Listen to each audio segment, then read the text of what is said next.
Thank you all for being here. Thank you all for being here one more time. We will get rolling for the March 31st Charter Review Committee. Roll call members. Brady Begin. Here. Randy Bowlerzak. Hello. Leland Tart. Here. Grant Harrington. Here. Emily Hope. Hello, that's me. Sherry Ireton. Present. Tom Norcott. Here. Sophia Pastor online. Yeah. Thank you. Alan Rubio. Here. Mason Rutledge. Here. Liz Stenhouse. Here. John Trainer. Here. Ellie Vasquez. Absent. She sent an email in earlier. She's on a work trip and she will not be able to log in either virtually or in person. Good.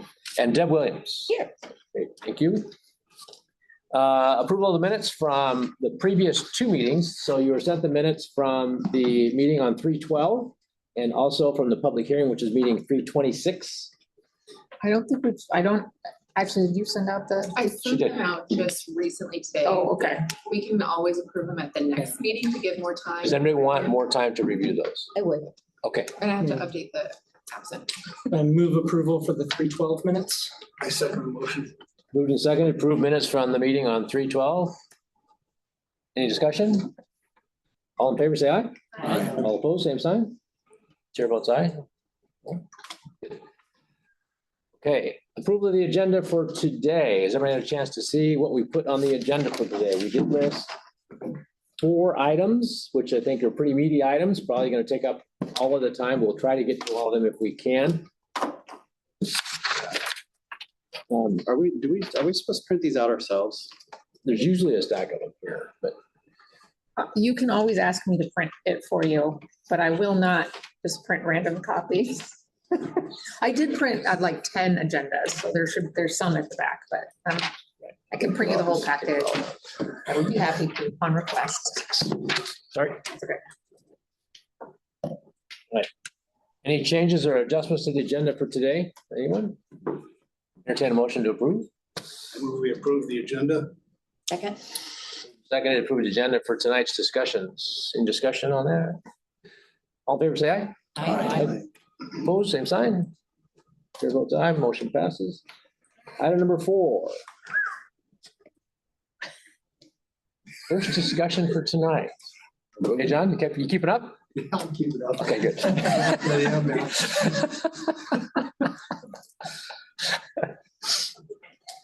Term limits, Charter Section 2, we have a cover sheet that was sent to us by our government liaison, Yeah. by Jennifer. Does anybody have a chance to look at that and we want to comment on where we're going with that one?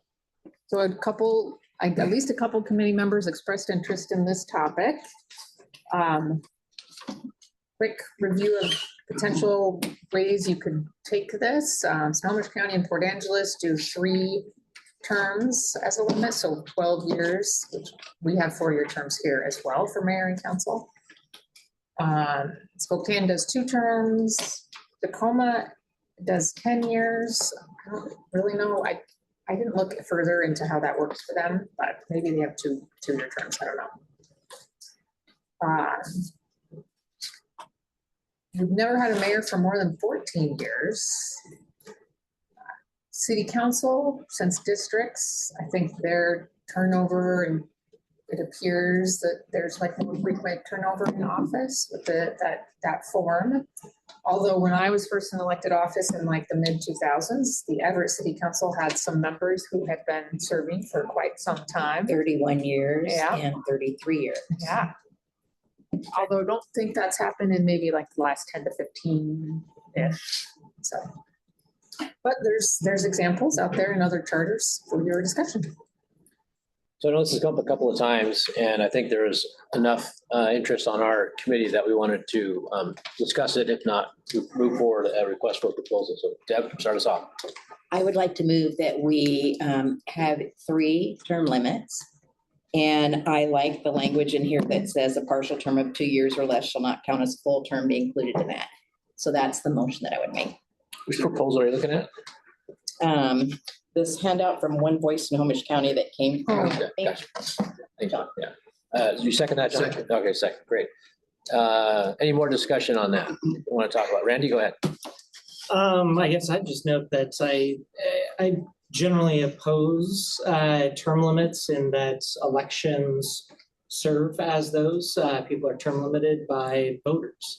And I think artificially placing that on there can have some other negative effects. Leland next. As somebody who ran for office against someone who was in for a very long time, I did it for a couple of reasons. The primary reason, I hated seeing, and I covered city government for so long, I hated seeing people unopposed. And you'd see people who've been in that office and nobody wants to oppose them because they've been there so long, they're entrenched, they have their donors, they have their voters. And if you're a candidate running against an entrenched person, you have two things you have to do. First, you have to take away some of their voters, which is going to be very hard to do. And then second, bring in new people. Now that we have districts as well, with some of the districts, the turnout is so small, I could see somebody being in that district for a very long time. So I'm in favor of this, and I like this language. Two things. I just wanted clarification on the motion. I'm so sorry. I'm a word person. I'm a visual person. So you said 3 term limits. So meaning Every 4-year term. 12 years. okay. And I should say that when I made the motion, I was not articulate in regards to exactly how I want it to word, and we could certainly figure out how to word it, but 3 4-year term limits. And I chose that because the county does, I believe, 3 4-year term limits. I'm just going to echo on, I guess, to what Randy said as someone who not a fan of term limits.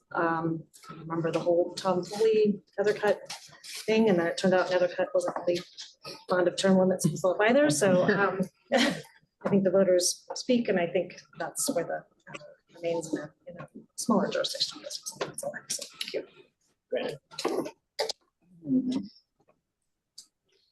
I think, first off, I'm going to say, I think a few people in this room are pretty glad that there's term limits for the presidency of the United States right about now.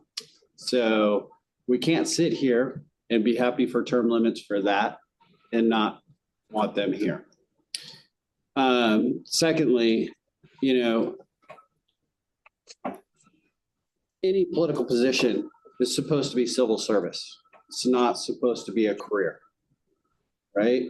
And when you have people that are just, and you look in the city of Everett right now, when we only have 30-something% voter turnout, when you don't have term limits and the mayor or the city council person for that place, they're in control of the narrative, and it's really, really difficult to get new voters or get people off their seats to come and vote. And quite frankly, you lose engagements. It's proven that without term limits, they can lose engagement.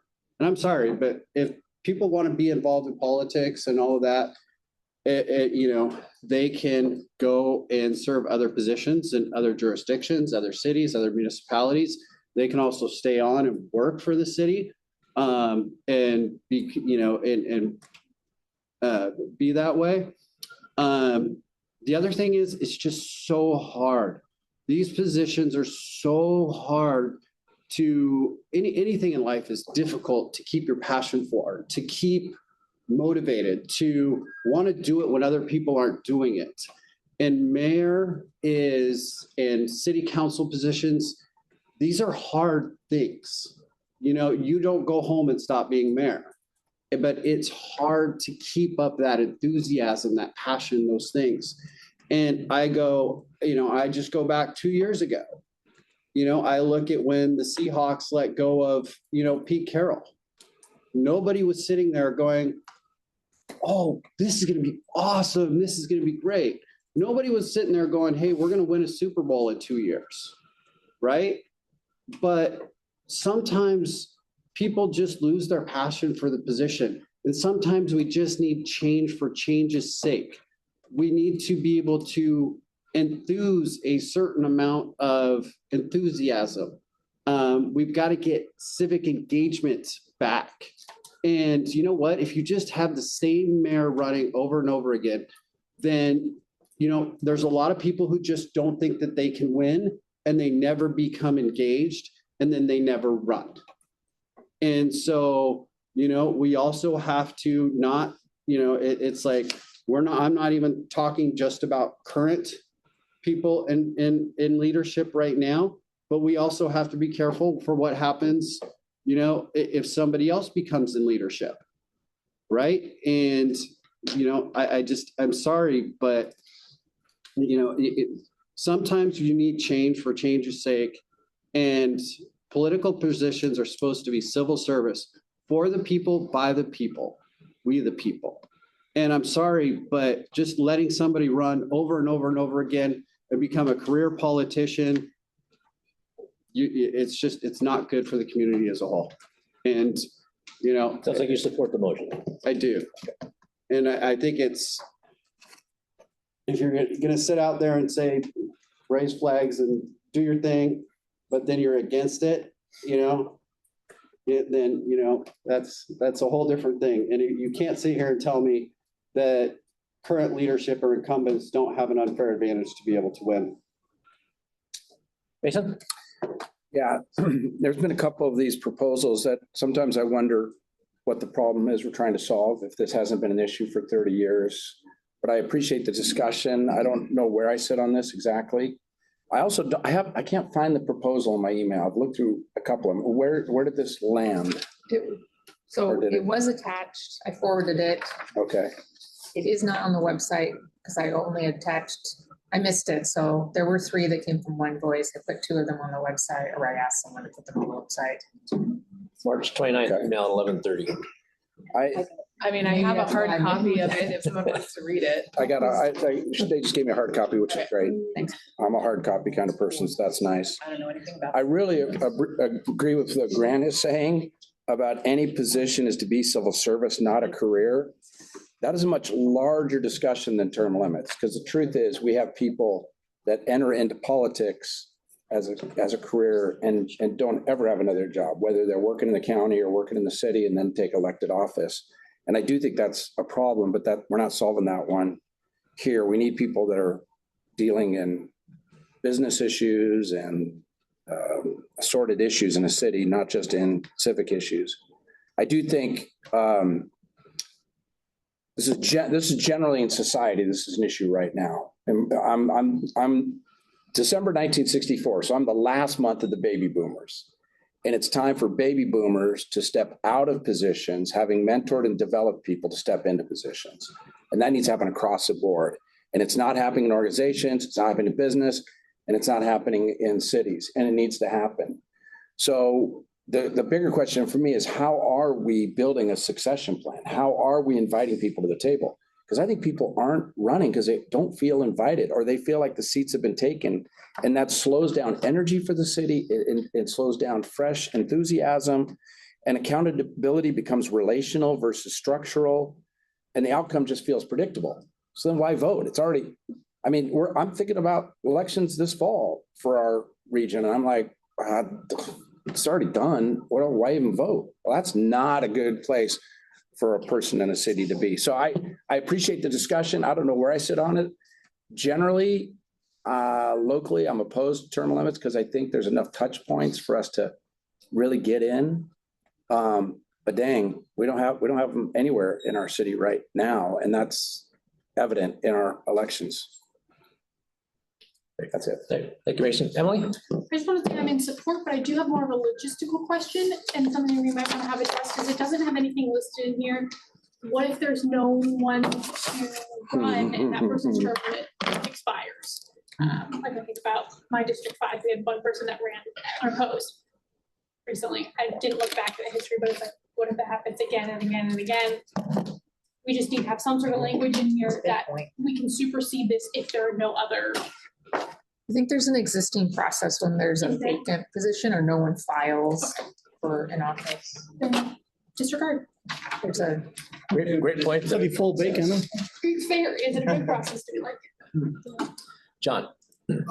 So this language that Deb motions and I second it, came to me from a coalition, community advocacy groups. I also personally was swayed to have term limits. I didn't used to agree with, but we're talking about indivisible. We're talking about Unidos and AACP in Snohomish County, 360 Everett. These groups are community advocacy groups. They convinced me otherwise. I support this wholeheartedly.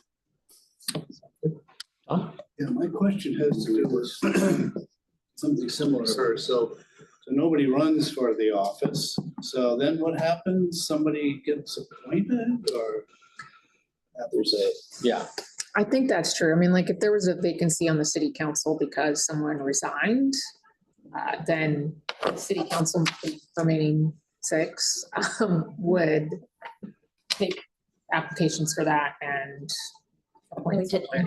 If somebody resigns. Yeah. But this is. So if no one ran, but the auditor, I think, has a different process if there's like no one that runs for an office during filing week. But just say no one files for the seat, council member, whatever, serves out their term, December 31, they don't have the office anymore. How do they fill the position? The city council would fill a vacancy today by like advertising it. It's in, Folks it's in can, the charter. It is in the it's charter. in the charter. It- And then. It's kind of like when Drew passed away. Drew Nielsen. The position was filled through a process in the city until the next election. The charter, It's in there, it works. well, the charter does have a provision for appointing an interim city council. At the end of the day, if the council, because I heard this several times, because I worked for 29 city council members total. But if the council can't fill that position, then administration has the authority, which is what the charter says. Administration has the authority to appoint somebody. So there is a section in the charter that if you want to change that language, that would be a whole nother thing to look at. But that's how they would handle it. And what about if somebody was elected and was in office for 3 4-year terms? They sit out for 4 years. Can they run again for another? That's in the proposal that I read from John. Yes, you can have, Okay. Yeah. right. I'm sorry. I think it's like a paragraph. I didn't do a very good job reading it. I apologize. So I forgot what the language was, but it's not, yeah, you have to sit out 1 4-year term, then you can do it again. Yeah. And that person could run for another 4 years, another 3 terms. 3 4-year term. 3 4 terms. Thank you. I was gonna ask if that is part of Deb's proposal. This language on a person may Yes. again become eligible if they sit out for a full year term. Yes. Just that's one clarifying thing on the motion. It's council and mayor or all elected positions. It's, for this, it says term limits for mayor and city council. Okay. That's what I was. You're proposing this verbatim, correct? Correct, verbatim. Brady, I think. Go ahead, Lynn. Just one other procedural kind of thing. Now that we have districts, I think there would need to be some type of language. Can you serve in District 1 for 3 terms? And then run for the at-large district for another set? It's kind of like, if, I guess the example that comes to my mind is over at the county, Brian Sullivan served 3 terms on the council. Turned out there, but now then he moved over to treasurer and ran again. So I don't see any language in here that addresses that. I'm wondering if there needs to be some language on that. I don't know. That wouldn't be part of my, I wouldn't want to have something in my motion that deters somebody from going into another field. District. Because they'd have to move in order to do that. Yeah. Well, Or no, if you were or in a if they district. went from an then you get the elected. at-large. Oh, it's a lot, at large, you're right. Brady? I was gonna bring up the exact same thing, because I was referring to the county's language. I'm on the fence about the issue, just from an underlying perspective, but the language that they use is for the purposes of this section, different positions on the county council, again, it's from the county, shall not be considered different. This is. Shall not be considered different. Correct. And I think it would be worth considering because I can imagine that as sort of whole, you move. We had talked about what happens if you live on the border of 2 districts, right? Yeah. In terms of eligibility, I could see it being manipulated. That's a not very generous interpretation of people's intentions, but theoretically a way to get around term limits would be to move to a different district and run there. I think this is almost as much of a question. I got two things actually really quickly. This is more of a question about campaign finances. So one of the big reasons why like an incumbent is, is such an advantage when they are running is they build up a war chest of money in their, by my understanding, into their, I forget what you call it. And so does that, if they don't use all of that money, like if they don't use it in one, can they just hold on to it and then use it 4 years later? So by my understanding, like that is another reason why it's just so hard because then if somebody's just coming straight in fresh to be able to try to compete with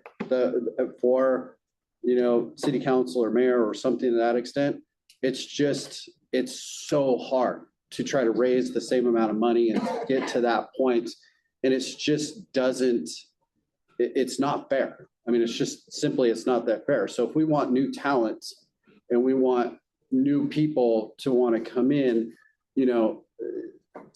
even if you don't want term limits, we have to address these things, and so my second part to this is, I think number 7, I think it is on our list here, city council manager, form of government, no separately elected mayor. Do we maybe want to also have that discussion a little bit in concordance with term limits? Interesting thought. There is a motion on the floor, Yeah. so you probably want to limit it to just the term limits We'll just do the conversation. term limits motion for right now until we get to the end of it. So. Deb? Or Randy was. As I was thinking about this, I think including the challenge of really restricting voter choice, which I think this does in an artificial way, which I think is different from some of the eligibility standards that we talk about, that we've previously discussed. I think there is a really dangerous slope of restricting voter choice that this would access. But what Mason was mentioning, kind of what problem are we trying to solve? I think that the number of times this has come up has been comparatively limited, certainly in the city of Everett without term limits. And I think that we've seen too that when we lose folks who have served for a period of time, we really lose some important, call it institutional knowledge, call it experience, that can be lacking from a body as large as the Everett City Council. So it's nice to have that experience. I think that is helpful. I think that folks who have been in that office for a few years also have the ability to kind of stand up to special interests a little bit better. I think that introducing term limits could have the effect of empowering special interests to a greater degree. I feel like I've seen that at the county, and I wouldn't want that to impact us in Everett. Yep. Well, I agree that historical knowledge is definitely an advantage and an asset. A lot of times, I have had the experience working with council members that 12 years, like I said, our longest running mayor here in Everett was 14 years. So 12 years for one particular council member does give them the ability to have a platform to begin a project and be able to see it through to fruition. 12 years does enable them to do that. I've also seen council members that have been there for so long that they literally,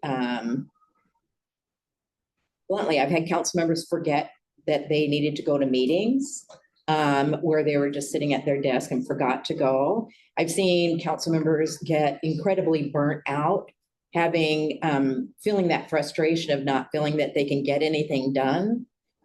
There's definitely advantages, and I in the beginning was not in favor of term limits for the very same reason that you just spoke of, is that if you have somebody with that historical knowledge, what an advantage it would be for them. But I also have seen new council members come in that have the ability to bring in an entirely new perspective on how to handle a situation or how to be more uniquely aware, especially once we went to districts, of what their district was facing, and found that not only refreshing, but the old historical response, this is the way we've always done it, was what we used to hear all the time until we got new council members. And that is one of the other reasons why I believe that having 3 term limits, 4 years each, is a benefit. Very good discussion. Interested trying to get to some of these other ones on this one. If you could keep comments pretty brief and to the point, I appreciate it. Tom? My question has to, these are for our elected officials, for the mayor and the city council. So the judges they're not part of this, I guess. Not in the motion, not in this one. Not in the part of the motion. Liz? I just want to clarify, because I'm a little hung up on and then they become eligible again. And I'm kind of like Brady, I'm kind of on the fence. I don't have a strong feeling either way, but I'm trying to understand how it will work. So I run for city council. I'm on the council for 12 years. Then I decide I want to run for mayor and I don't win. And then I go right back and I'm on the city council. That restarts the clock. I can do another 12 years. After the 4 year. After 4 right. years, yeah. But So yeah, there's no, that you could. yeah, so there's no like lifetime limit. It's just. No. Right. Okay. I just want to make sure I'm understanding it. Thank you very much. It's like a punch card. It's like a punch card. Sure. Yeah, I'm gonna go back to what Mason said, just because again, I'm always about intent, right? What are we trying to solve? As somebody who ran for office, which was a very interesting experience, I'll leave it at that. I think what I hear is it's getting rid of people who really aren't engaged, or it's the same people and they're not being contested. But I think that's the symptom of the problem. I think the problem is that we don't have people who are wanting to step up to run for office. And I can tell you a lot of things, the reason why that is a lot of things have been brought up here. Money, party affiliations. I mean, the minute somebody puts their hat in the ring, phone calls start happening between parties. So, and I guess again, my concern is that it's sort of bludgeoning the voters' will, in my opinion, to solve a problem that really doesn't have to do with the voters. It has to do more with just getting average residents engaged in the civics process and having the parties, especially, do more work to bring in new candidates and new and younger and different perspectives into those elected positions instead of just recycling the funding, the candidates over and over. I have a question for Leland and Deb. Has a incumbent ever lost the mayoral race of the city of? So you keep mentioning mayor. Do you want to know about mayor or council or just? How about, yeah, I mean, either or. What? Incumbent, I have seen incumbents lose to incoming mayor. I have not seen an incumbent mayor be upseated. Oh, that's not true. Frank Anderson was upseated. Pete Kinch was upseated. Pete Kinch was up, yeah, Yeah. so the answer is yes. Yes, to And both. when was that? Frank Anderson and Pete Kinch. We'd have to look up the dates for you, but I'll be happy to get back to you on that. 90. Couple of decades. Only a few. Couple of decades. I wasn't born. So, I mean, I just Anderson say, was after Sherry, Ed Hansen. all the stuff you before Ray talked Stevens. about, all the stuff you talked about, like somebody who does not live in that world and doesn't understand it. I come from the private sector. I know nothing about the back end stuff. All that stuff you just talked about, if I want to go run for mayor or if I want to run for city council, all those roadblocks that you just talked about, I don't know any of them. All I see is the same damn person running each and every time and then knowing, oh, well, I don't stand a chance against that guy.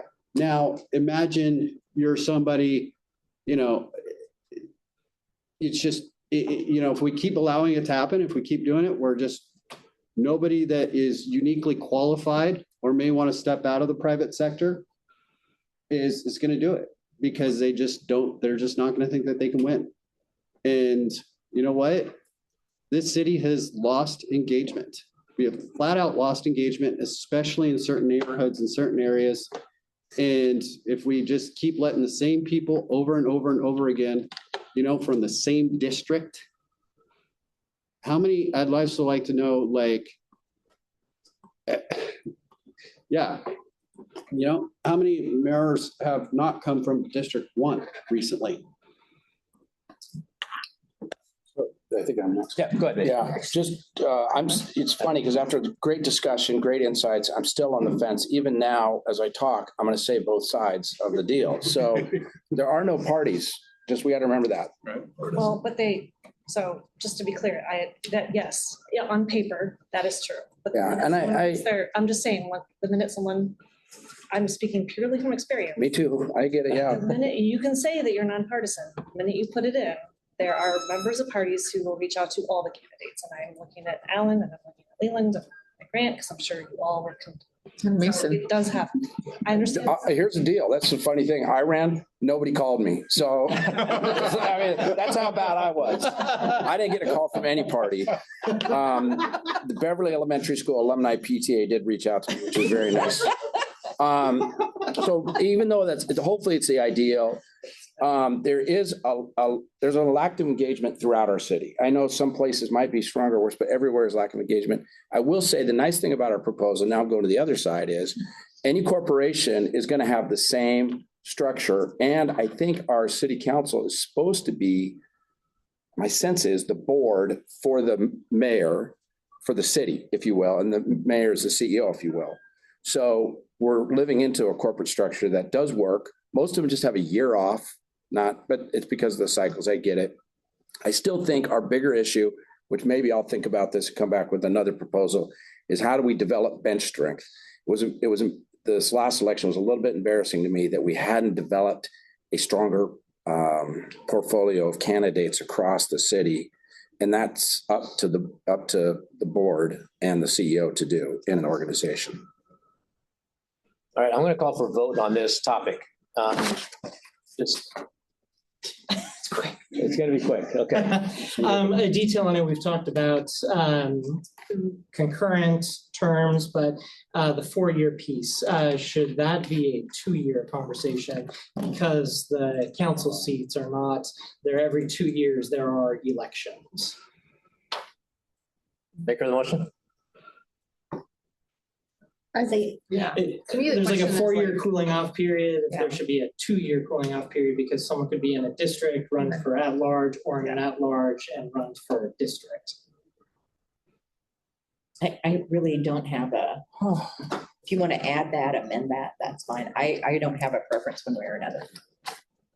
Something to do with the question, John? Yeah, actually, Okay. this might go back to some other things that have come up. So in that proposed charter text, the first paragraph at the end of it, no person shall serve more than 3 consecutive full 4-year terms in any single city council position.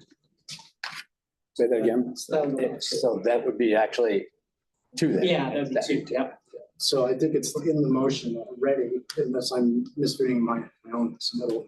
Okay, I'm still gonna vote no, but I Okay. like that's important. So this is where the real work comes. So great discussion. I appreciate everybody's insight and input. But as a committee, vote yes if you want to move forward with a proposal for term limits, and vote no if you do not want to move forward with proposals for term limits. So all those in favor, raise your hand. We're gonna count. Please count. 2, 3, 4, 5, 6, 7, 8.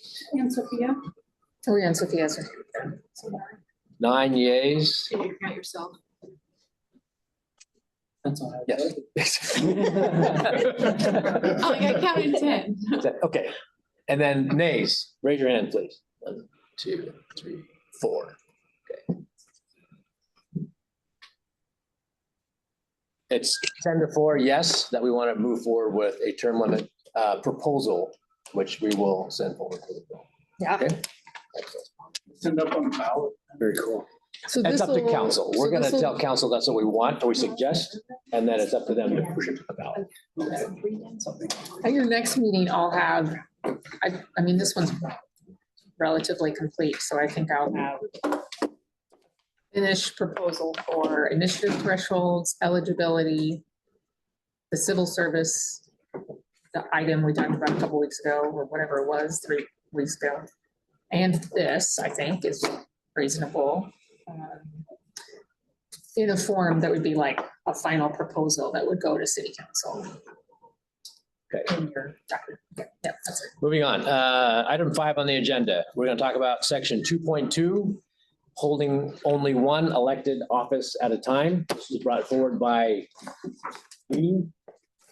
three of our committee members brought this forward, in addition to a couple of public input that we received on this one. So open the floor for discussion on that. Randy, go ahead. I am supportive of this. The one thing that I was biting my tongue 2 meetings ago, I think, over is a detail of it that my mind went to fire commissions, that if the city of Everett is in a place where we've got a different structure and the council members themselves are effectively the fire commissioners or any other such board where they would serve as council members and be in that role, that we should not include that in the positions that they cannot hold. And so saying no other elected office could potentially cause that constraint in the future. Potentially, I would fear that. So I would like to enumerate the specific offices that someone cannot hold. Put that in a motion. So moves. I would I would like to list the. I would second it for purpose of discussion. Yeah, that's what I'm looking for. Thank you. So we have a motion and a second to propose that holding only one office needs to be enumerated in our charter. How it's worded will be a proposal that will ask other folks to come forward, Randy, and include that information. can you dumb that down for me? There are fire district structures and other special, whether it's special taxing districts or special governments, where city council members become the de facto board members. An example might be the county council and the health board. City of Snohomish and the Sound Transit, Community Transit Board. Is that right, Brady? City of Everett and the Sound Transit Board. Yeah. So Yeah. they have They're to not serve a on this, but they're not. But they're not compensated would be the difference, right? Here's maybe this is simpler. So we talked about it at the council retreat. There's plenty of information about it. So there's a state law that allows cities to make their own like fire. It's called a fire authority, but like a fire commission. Regional Fire Authority. It's possible that in that process, if Everett decides to do that, so Everett City Council would actually have to ask the voters, it would be voted on. So say the voters approve it, this fire district kind of thing forms. And for 2 years, the city council are the fire commissioners. Then there has to be a fire commission that gets elected by the voters later, but there's this time period where maybe they would be It's kind of technically a like the elected Technically, we need a board. second Okay. office. Thanks for I saying think- better than me.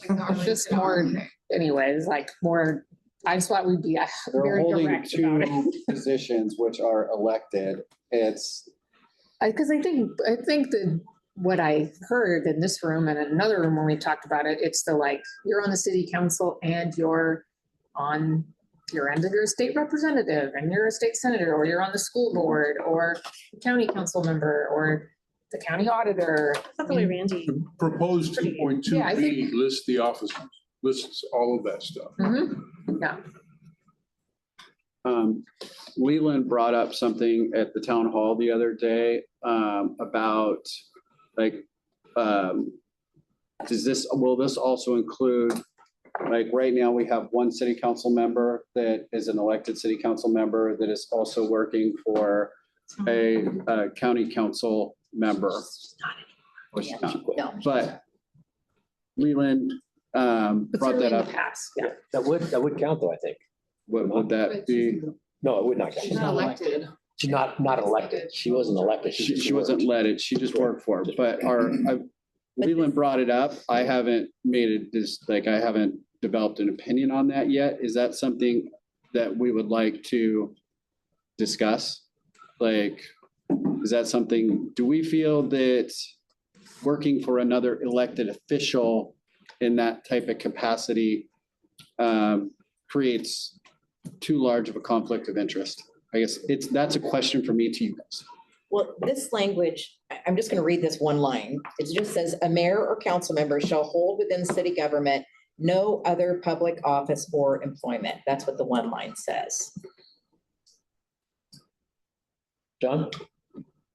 So what she just read, what if it said no other elected public office? I think that's cleaner. I think it's clean. Something like that. Yeah, that's kind of where my mind's going as well. But you made the motion. Yeah. Leland, go ahead. And just again, on one of the sheets here, this is from Paula Ryan, who's the council member I'm speaking of, and her language. A mayor or council member shall hold within the city government no other public office, comma, employment, comma, or outside of the city, the mayor or city council members may not hold any other elected office with the exception of precinct committee officer or county charter review commission. I don't know that you can. That's very, So that seems very kind of broad. very specific. But that's very specific Kind by a person who's in that situation. of clues you out of everything. Giving anything out here. But that's Paula's language. Am I allowed to really quickly, because I really can't make a decision on this one unless we talk about number 6, full-time council type deal. I can't. Because if we as a group decide that the council is going to go to full-time and we make that decision, then That changes. that change a lot for the one above it. Make a motion to table this till we consider that item. Second. Motion and second to table the current discussion until we figure out. So we already have a motion on the Oh, table. bigger point. Sorry, Bob. Sorry, you're right. Good. Bob's rules. Yeah, sorry, I was just gonna, I had to pull up what we were referencing. I just wanted to clarify the point about employment. That line is specifically referring to, I think it's written confusingly, but I believe it's intended to refer to city employment, meaning you can't be an Everett City Council member and employed by the city of Everett at the same time, which makes sense. I would be very hesitant to start prescribing what city council members, assuming they continue to be part-time, what they can and can't do is their day job. Yeah, That's which is really- why it says, Right. shall hold within the city government, no other public office or employment within the city government, to your point. Liz? I was just gonna say, maybe we could put a point in there on full-time versus part-time. Like, if it's a part-time elected office, I assume there's more than just the city council that is part-time. Maybe nope, it's only city council. Yeah. Okay. I was just thinking maybe we could get to this without going to the next issue. And I also think there should be some clarity between elected and appointed roles. It's not super clear to me in this. It's like tacked on at the end in appointed form. I'm not sure that That basically means like you can't be on the school board or serve in Snohomish County, like council, treasurer, auditor, assessor, prosecutor, whatever, or be state rep or state senate, either getting elected to it or getting appointed to it. I guess my point is, I think there should be more clarity on roles if they are part-time or full-time, like school board. Is that a full-time appointment? They're part-time. They're part-time. Yeah. So that's where I And they're feel open. like this needs to be clarified regardless of what we do with city council. John? Forgot what I was gonna say now. Emily? I guess I think kind of going back to what Grant was talking about is asking those that are more educated on it. I don't think that private employment would even be, like, to me, that's a conflict of interest. If I have a mayor who also has a private job and they can now push forward initiatives that could, I mean, this is thinking like totally out there, but like Boeing or something, and they want to push forward something that would better Boeing's economic whatever. And they now have the authority as mayor to influence that decision. I see that as a conflict of interest. So is that something that should be considered in this as well? There is a section of the charter about conflict of interest. Yeah. Maker of the motion, you want to answer that? No? Oh, I guess my hope is that the charter covers that in the conflict of interest as legally applicable, and that beyond that, I mean, it's up to the voters. Jason? I do think, I had the same question. I do think it'd be good for us to look at the conflict of interest language, because that gets to what Grant was talking about as well, with somebody being in the county and in the city. And then I also want to reemphasize what Leland said. That came from Paula, a city council member who was employed in a county position. She's seen it, she's lived it, and that testimony speaks strongly to me. Tom? So the question for me, and maybe I'm making this more complicated than I need to. So Cassie Franklin is the mayor of the city of Everett. She's also on the board of directors for Sound Transit. So is that outside of the scope of what we're talking about? Okay, so, okay. She wasn't elected to that. The She's a city council and the mayor represent the city in a lot of different, A lot of different boards, yeah. She just on regional council boards, could, Sound They're Transit. non-elected positions, I think. Yeah. That's like ex officio because of their position. Yeah. Thank you. Deb? So I can give two examples. We had a previous council member who owned a carpeting business and furbishing business. And when he was elected as a city council member, he had to sell his business. So that's what he did, because he can't come in as a private business owner who could turn around and have contracts with the city. And until that business was sold, he was not allowed to be, his business was not allowed to be considered for any of the improvements to the building, et cetera. That's one of the conflicts that they addressed. With the situation with Paula, when Paula first came in, there was quite a few discussions on, even though she is a legislative support staff to Councilmember Dunn, she doesn't have a vote over there, but they still had to look at what boards and commissions and what parts she could speak to that didn't conflict with the county, because it would be like, what if the county and the city were going to buy the same piece of property, right? So those were some of the ways that they addressed those conflicts, how they had to do them, that had to be taken into consideration. And there is a conflict of interest in the charter. That's how they address that. And there are times that council members remove themselves from voting Yeah. and discussions during meetings as well. Choose themselves. They recuse, yeah, for sure.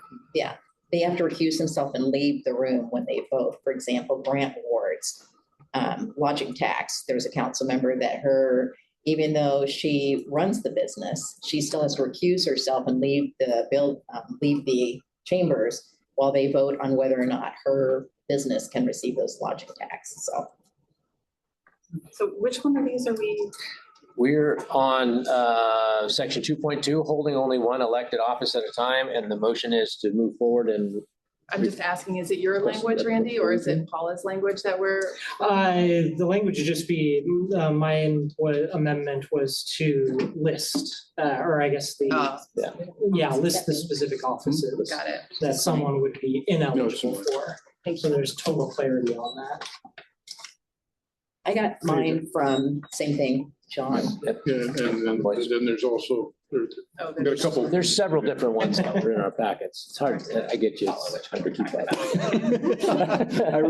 I swear to God, I was having like a deja vu moment reading one the other day. Again, when we vote, which we'll do next, is we're asking for city legal to put together a proposed language that we will submit to council saying, this is what our suggestion is that you create a charter, or you amend the charter so that person only has one office, and then in the list conditions.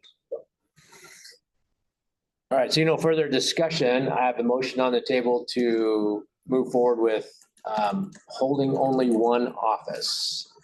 So can I clarify?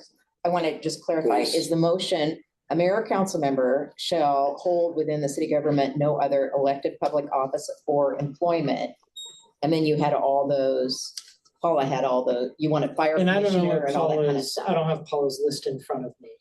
I mean, what I had in my mind, separate that I have not mentioned here, is legislature, That bottom, county council, and school board being the primary. Popular one. the bottom section with the fire districts and all Isn't that. anybody was clear? there. This is not Paula's. Yeah, that's the one. That's boy. not No, not that's- Paula's. I got, Fine. I'll try to. Right, that's your, Paula's just lists She doesn't. Precinct committee officer or county charter review commission. Exempt. As, those. as exceptions. Yeah, right. Maybe it's just removing fire district from that list, in case there's a conflict. That might be the easiest solution.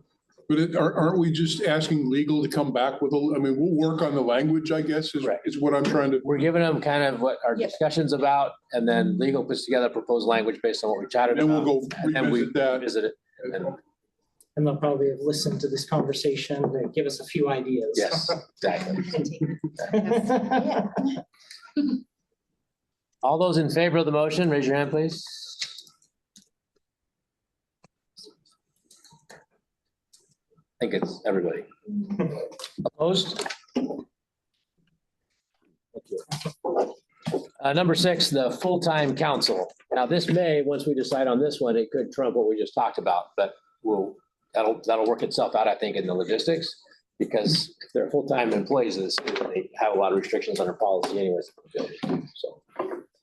Do we have a specific sheet that, because We have a proposal that was sent to us by, I have heard of Nathan's extensively. Yeah. It wasn't really a set Yeah. proposal, it Nathan's- was a PowerPoint kind of. right. I read Nathan's, I read another one that came in from Jennifer. Was that? That's Nathan's. I That think. was Nathan's. You just summarized his. Whose is Okay. this one? That's Nathan's. Yeah, he had a Executive document and a summary. presentation. Yeah, that's the Dathan Shelby one. That's also Nathan Shelby's. Yeah, so he had two. He had the PowerPoint kind of summary one, and then that executive summary kind of policy memo. Okay, so on the table is for discussion is whether we should amend the charter to create a full-time council. Anyone open? Go ahead, Deb. I am not in support of making the 7 council members full-time. I would not be in support of this. I took this, and I'm not going to get into all of it because of that time thing, but I found several flaws in this information, including that right now, of all the cities, there is only one city that is full-time, and that is the city of Seattle. And probably the shorter version or shorter response, I would say, is one of the things he said is that Bellingham is full-time. They're not full-time, but they are paying as full-time and in discussions on whether or not they want to look at it. So if this is something that the salary commission would like to look at, whether or not to look at compensating council members, that would be a discussion for the salary commission, and the council members could go in and show why they feel they should go to full-time, but I would not be in support of that. Jason? If we want a diverse council, we need to change how we do it. You can only run for city council in Everett if you are set to do it. And we exclude a lot of our population from running for office because they get paid nothing for a very, very intensive job. So the only way you could do that is you've made your money, or you've got a job that's going to give you a lot of flexibility. And we have a strong population, a disproportionate population that don't have that. And so it saddens me to see how our council system works, because you could only get on that council if you have the ability to get on that council. Moving to full-time, again, I'm going to talk out of both sides of my mouth again. But I don't know how we do full-time because we already have financial issues. So this is a complicated discussion. And I think what's missing in the discussion has been, this has been a real passion of mine, is just the inability to truly represent our entire population on that city council with the current structure. It actually limits engagement. I would like to add that I would rather see the council being part-time, but the Office of Neighborhoods reactivated, because I feel that from experience, we had a better representation and more voice when all 18 communities around the city had participation through the office, and the city council could be working together with that. Thank you, Sophia. That's a separate topic I've heard come up, but it's not on the agenda tonight. But yes, you're not for a full-time council. Great. Yeah, I think I support looking at a proposal for this. I can't speak for the council, but I'll speak for myself as someone who works full-time and now volunteers on 3 boards. Volunteers. One of them is once a month. 2 of them are once a month, and this one is the exception. It meets more frequently. I could barely keep up with that. I think essentially forcing folks to have both a full-time job and try to be a city council member for a growing city with a population of over 100,000 is just a lot to ask someone. And I think about the Washington State Legislature, and obviously they operate a lot differently because they have a session, right? They're not meeting year round. But were they to be a full-time legislator that met year round, we would maybe have a little bit less chaos in Olympia, like we've seen in the last couple of sessions. So I think it's worth considering. I appreciate the numbers that Nathan put together.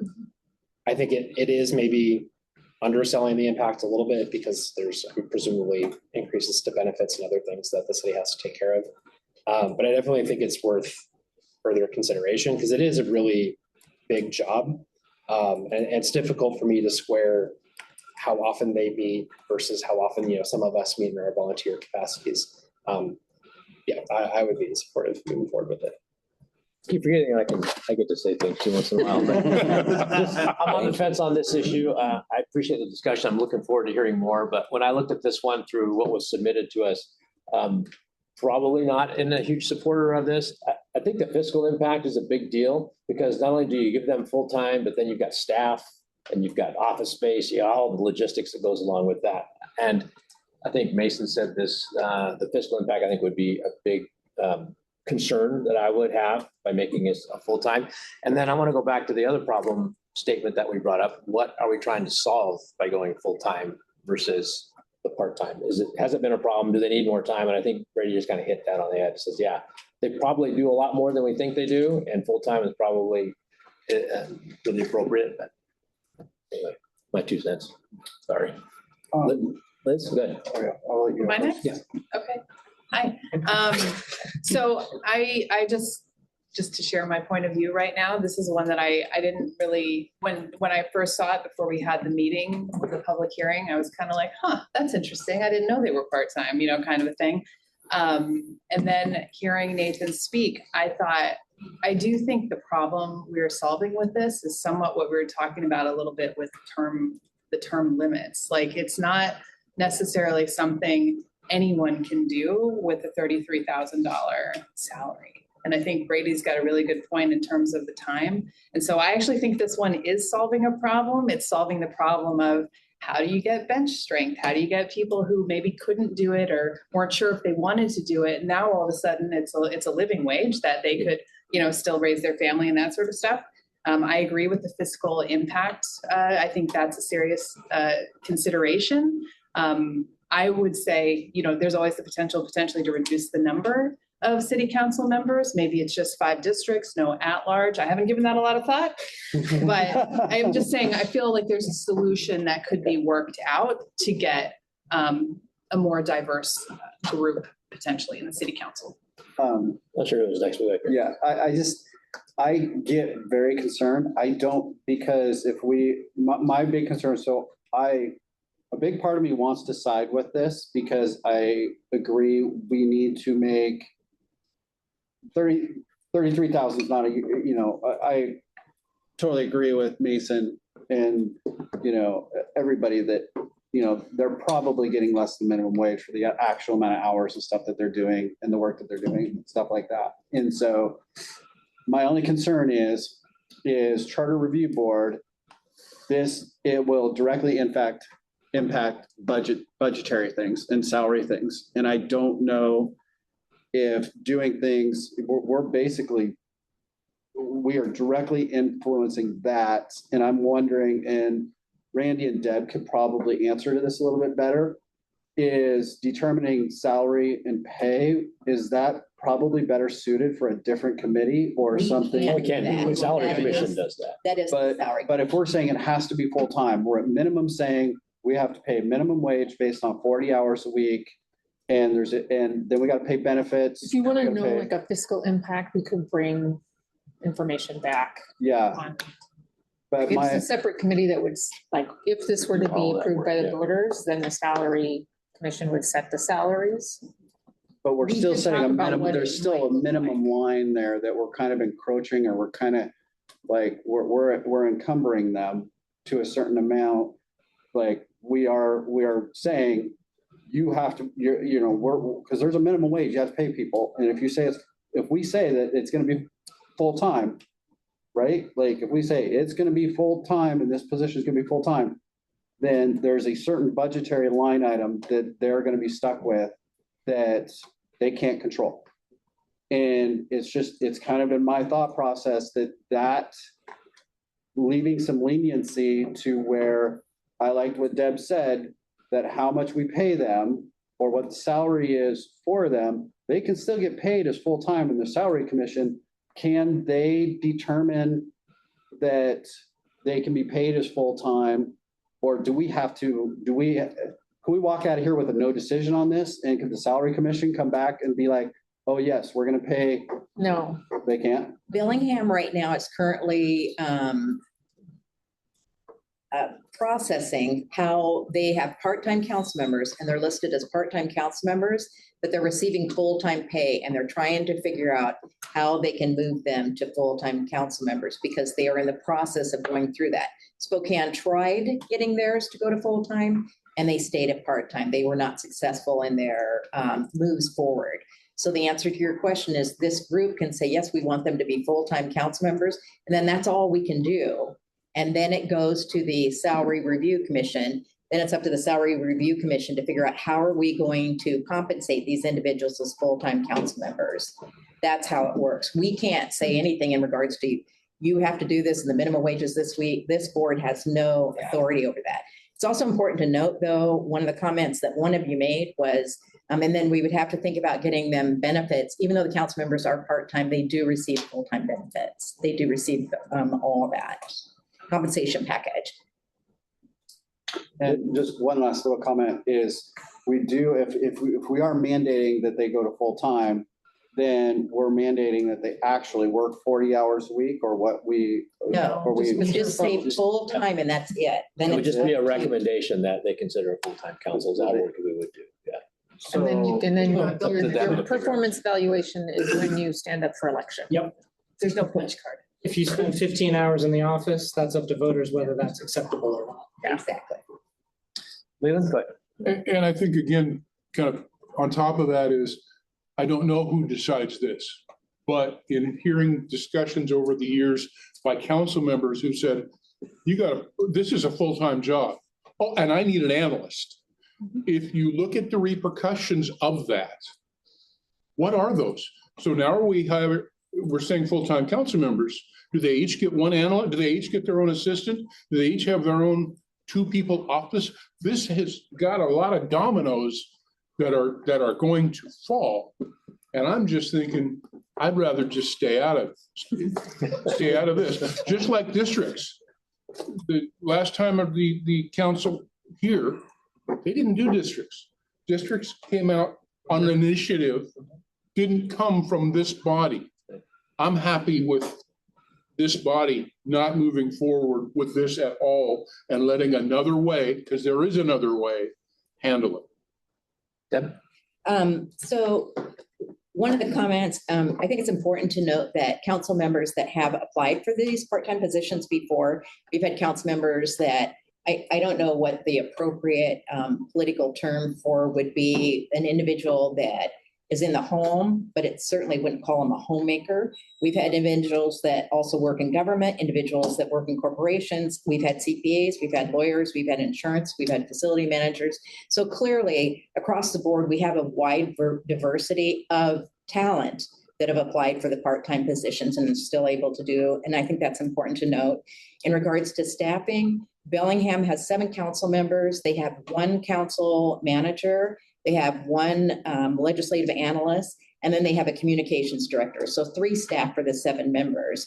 Whereas, again, they're being paid for full-time, trying to figure out how to get them to full-time. We have 7 council members. We have 1, I would call a council manager. They were approved for a legislative analyst, but unfortunately wasn't able to find one. And then our communications falls under a different thing under here. So staff-wise, I don't think it would impact. But I think it is important that I say that while I don't believe that there is enough work for 7 full-time council members, one of the things that was said by Liz is, which I think is important to note, there's nothing that says that you have to stay at 7 council members when you look at full-time. So the possibility of reducing the number of council members is certainly out there. Emily. Great ideas there. I like that. My main thought is just going back to the diversity aspect of it. And we can look at, yes, we've had diverse applicants in the past, but it falls back to me, and this is purely perspective of my own, is if you have, let's say, a company of all white men and you get 1 woman that applies, and they don't get it, but you get 1 woman that applies, does that mean that we've done it and we're okay and we're reaching out to that diverse applicant pool? I wouldn't argue yes. So I would want to look deeper at, what are the diversity statistics of those that are actually applying, and then who's actually getting it? Because we might need to look at just changing the structure of the government in order to reach these people. And if we want to solve all the things that we were talking about originally, all these bigger problems, we might need to be asking our council members to be full-time. If we want to accomplish these things, we might need to say, hey, this is a full-time role. This is not a part-time position anymore. We're demanding more of our council members, and so we're asking them to be full-time so that we can take on the responsibility that is very important for a growing city. So I would just say I support further looking into this, and it could be maybe the 2 at-large positions are full-time and the districted ones are part-time. Maybe that's a way to solve the budget, but we come back with, I would say we look at some proposals of what would make sense, get some numbers, what would that cost? Maybe it is cost of just the at-large positions versus all of them becoming full-time, and looking at some sort of creative solution so we have some more representation and equity in the process. Tom? I think for me, I'd like to see some financial information on this about what the impact would be. The city's got a structural deficit, and we're getting ready, or possibly voting to load up, the government financials. And I don't know what, if the scope, if we could live within that scope that you're talking about, it doesn't sound like a lot, but I'd like to personally know what the financial impact is. I think we got that already. We do? Are you gonna send that out? Well, I'm gonna go ask a variety of other people. I mean, like, if you wanted to ask me, I could tell you that it would be, I don't, like, 3 Sure. people, full-time. Well, first of all, what a great night. This discussion is just fascinating, all topics. But as our city grows more diverse, the work of representing it is going to grow more diverse. We easily live and work in the most diverse city in our county. I might even argue it's one of the most diverse cities in our region. And I think because of that, we need more time for people to listen to more people from diverse backgrounds. And that's going to take time. There's no way around that. And we also need time to navigate complex issues. And then finally, I think we need more equitable pathways to service. Right now, flexible jobs, higher incomes, childcare support allows you to run. If you're, why do we not have a working parent on the city council? It's we really, we do. We do have. I suppose, I mean, okay, good. Thank you. My framework was And that's why different. nobody called you. Yeah. Just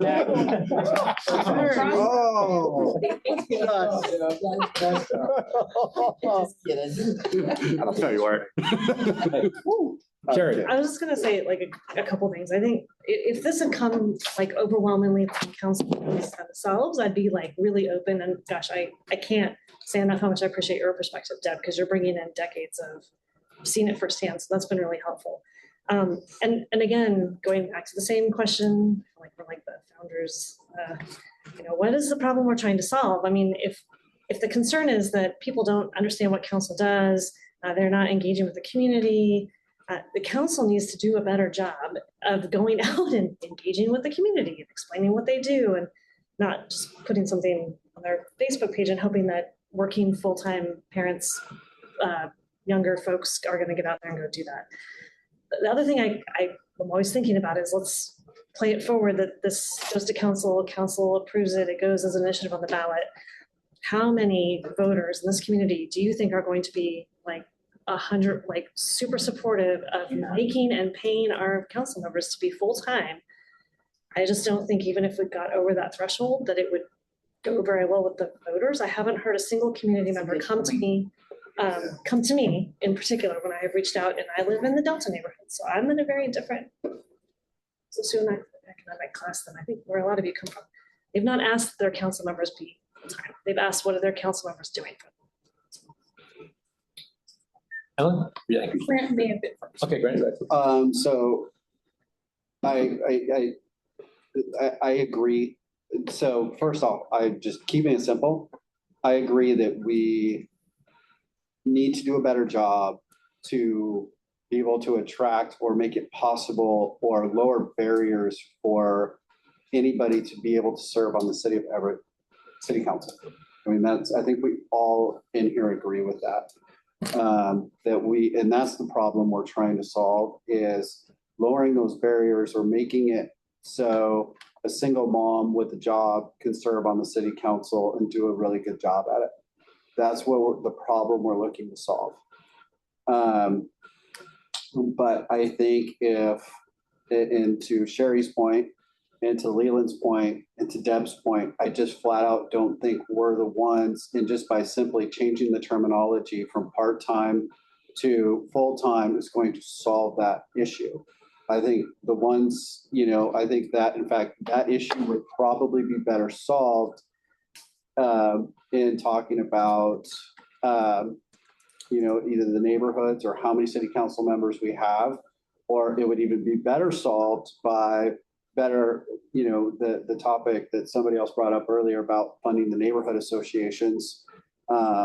So that, there are just some better ways I think we could go about solving that solution, advocating to the salaries and commissions, because I don't think that, do they have to go to the ballot if they want to change?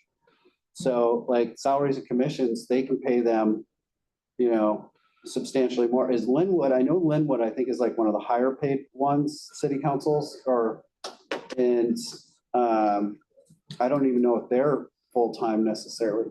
But I just think that,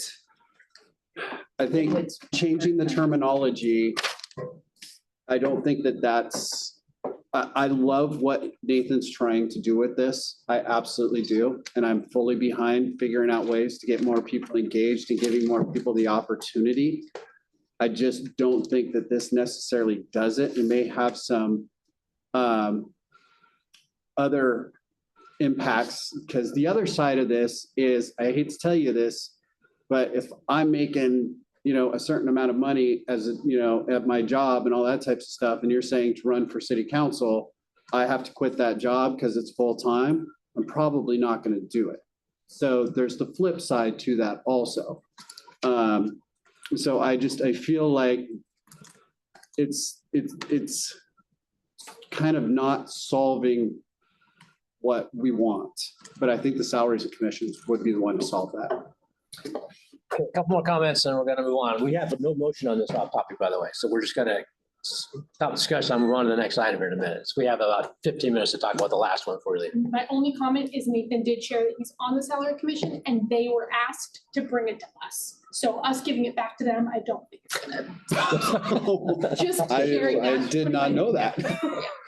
Yes, Mason. And I will apologize. I could be wrong. I meant to, and I'm representing somebody that's not. I don't know what I'm doing. I'm talking outside of my realm, but I need to fight. So if I could finish, it's single working parents is what I meant to say. And so I apologize. I still could be wrong, but I think you're right. I think we have a lot of them in our community, a lot of people that are in that position. Brady? One last thing that I wanted to add was that, who knows if we'll reach this, but the city's population is projected to grow by 60,000 people over the next 20 years. And this body only meets once every 10 years. So that's not a lot of opportunities to prepare for what's coming. I appreciate the emphasis on how we got here and what we've done in the past, but I also want to remind us that we're supposed to look forward.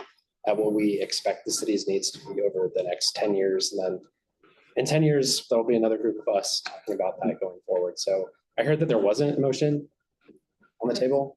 Okay, so I would like to move to ask staff to bring back language regarding full-time council. I'll second that. Motion and a second to request a full-time council proposal. Discussion on the motion.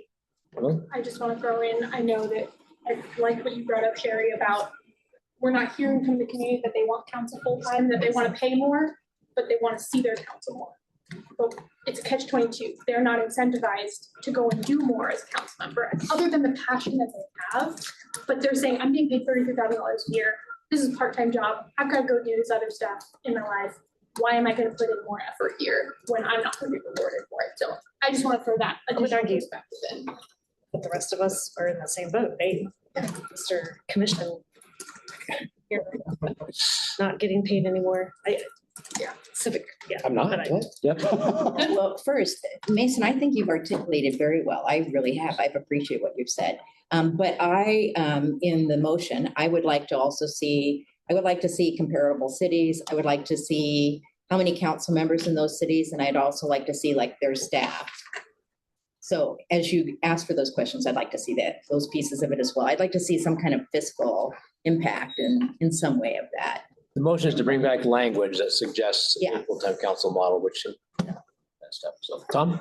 So we're asking people that run for public office to possibly have a full-time job and then get paid part-time as a city council person and then volunteer, right? So when we think about, at least my experience has been with city council, and they are working at least 40 hours. And so I'm just not,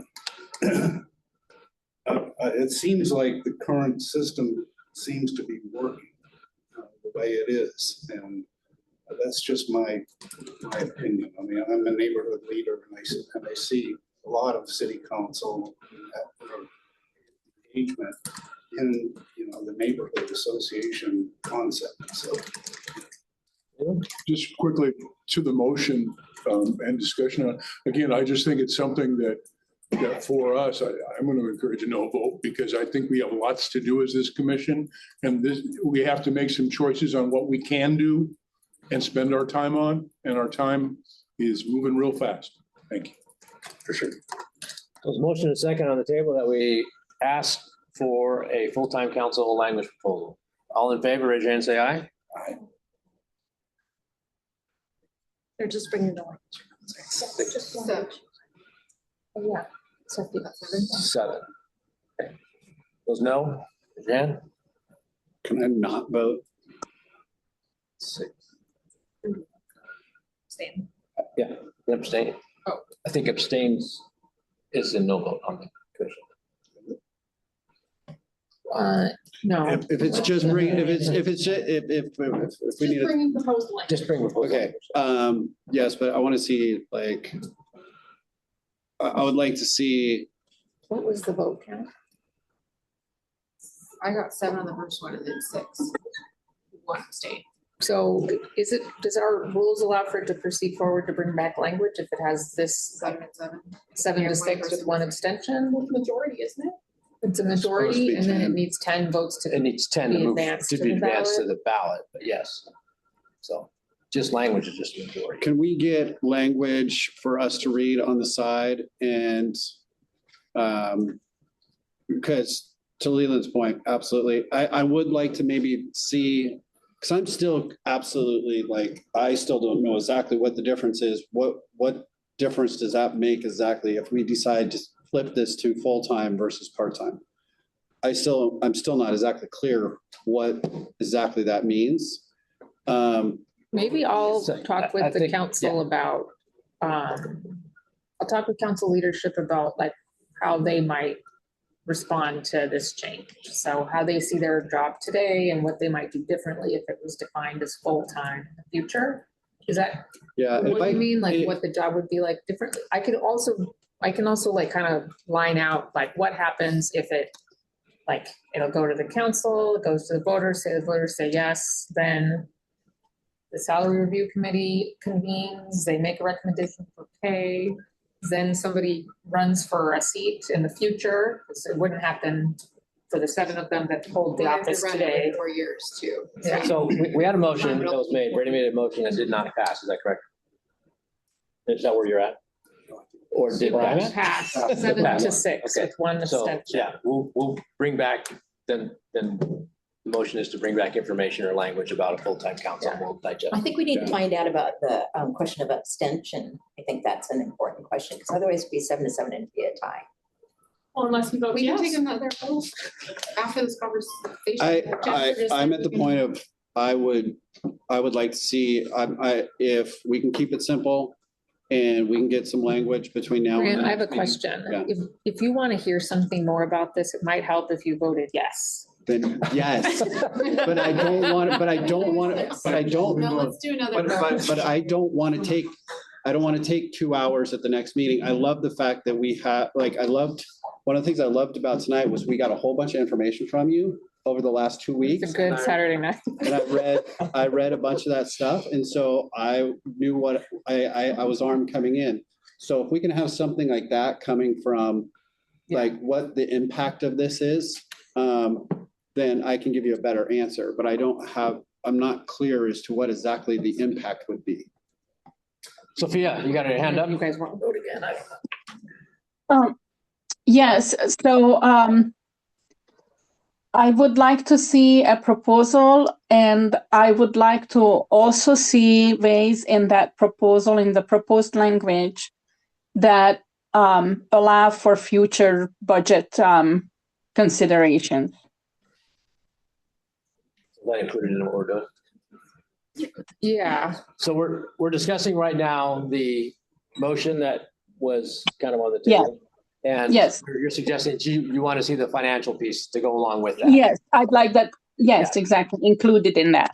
That's been brought up. Okay, good. So you want to revote? Yes. Okay, I those in, So just a point of, I'm sorry, a point of procedure. I had to double check with our friend Robert because I was pretty sure I was right about this. So an abstention doesn't count towards a vote total. That's the point of an abstention. It's Right. just not a no, it's not a yes. yeah. That's so it was 7 to 6 with one abstention. So majority passed. okay. I'm But gonna not go enough with, to get to the ballot. I'm gonna go and I would like to, if it's just bringing us, You don't have to change your vote. You can abstain. It's okay, fine. well, Unless you want to change it. That's what I'm saying. Let's take another vote. let's, I want to take another vote on, or do I make a motion to just get verbiage? They're gonna get us verbiage. That's That what was we're- the That's motion. what we're motioning is to Okay. have them bring us next meeting. Yes, please bring us.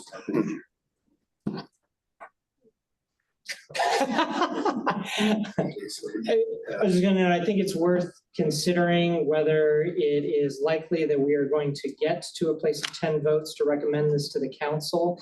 And the fact that we may be putting city staff through a lot of extra work if we don't think we're going to get there. So I'm just gonna note that as there was talk of another vote. Yeah, it's kind of what's on the back of my mind. And I thought somewhere I read, I just checked the ordinance, it wasn't that when you abstain, that's a no vote. I must be on another thing that's something different, sorry. Different committee, probably is. Like Brady, I'm on a couple of different committees as well, doing the same thing. So. Anyway, so we've asked for city staff to bring us back language, but yes, please remember that anything that we put forward to council's got to have 10 people that agree that we move forward. And 7 versus, yeah, that's a tough one. That's kind of right down the middle. It's going to be a liner. We for do have sure. one person not present as well. Correct. Consider. Yep. Mhm. Do you want to? I don't feel confident in every count. In a recount, Yeah, she's asked a couple times if we could Revote, revote, just so she can have it. double check, because there was conversation. those in favor of the motion, raise your hand, please. 6, 7, And then plus Sophia. Sophia. So 8. Those no votes, raise your hands. 6. Do we have to get to 10? We'd have to get to 10 yeses, and that would be for ballot. To advance. Actually, he's got to this- say. Oh, sorry, I appreciate it. I'm a little biased because I made the motion, of course, but I think in the interest of public trust and transparency, I would really suggest we not revote or make the suggestion of a revote on any of our votes. I wanted to make sure that I clarified because she had the hand up online Yeah, and it's been up for a very long time. So I'm not sure if she was voting or needed a question. So I am voting, yeah. Yeah. It's a yes. So we were at All right. 8 to 7? 6. 6. Because I only have a couple minutes left, can I just, for the next agenda item, make a suggestion? We don't have enough time to open up the next agenda item. I was going to make a plea to my fellow committee members to read the documentation about the council manager. Yeah. Documentation, it is a lot if you're not familiar with the difference between strong mayor versus council manager position. It will just make the discussion next time we meet, I think, go more quickly. And I'm also, we have all of our contact information's been shared. I've worked in both of those environments, as have other people here. We're happy to just chat about what it looks like, the differences, tangible steps. Sure. That's all. It's good. No more than 4 of us at a time. Yes, you may only contact me one at a time. So we are out of time. It is 6 p.m. We will take this next one to the top of the agenda for our next meeting. Also, at the agenda setting for this one, Ellie is working with Sherry, I hope, for the next public hearing, which will be either the 18th or the 25th. I think she hasn't reached out maybe. but Hasn't reached out yet. So they're both Saturdays, just FYI, in the near future. And so location and whatnot and times and everything still to be determined, but those are the two dates that we're targeting for the next public hearing. So that, thank you all. Appreciate it. Motion to adjourn. So moved. Second. Thank All in you. favor? Aye. Aye. So, same sign. Thank you all. Or can we just adjourn?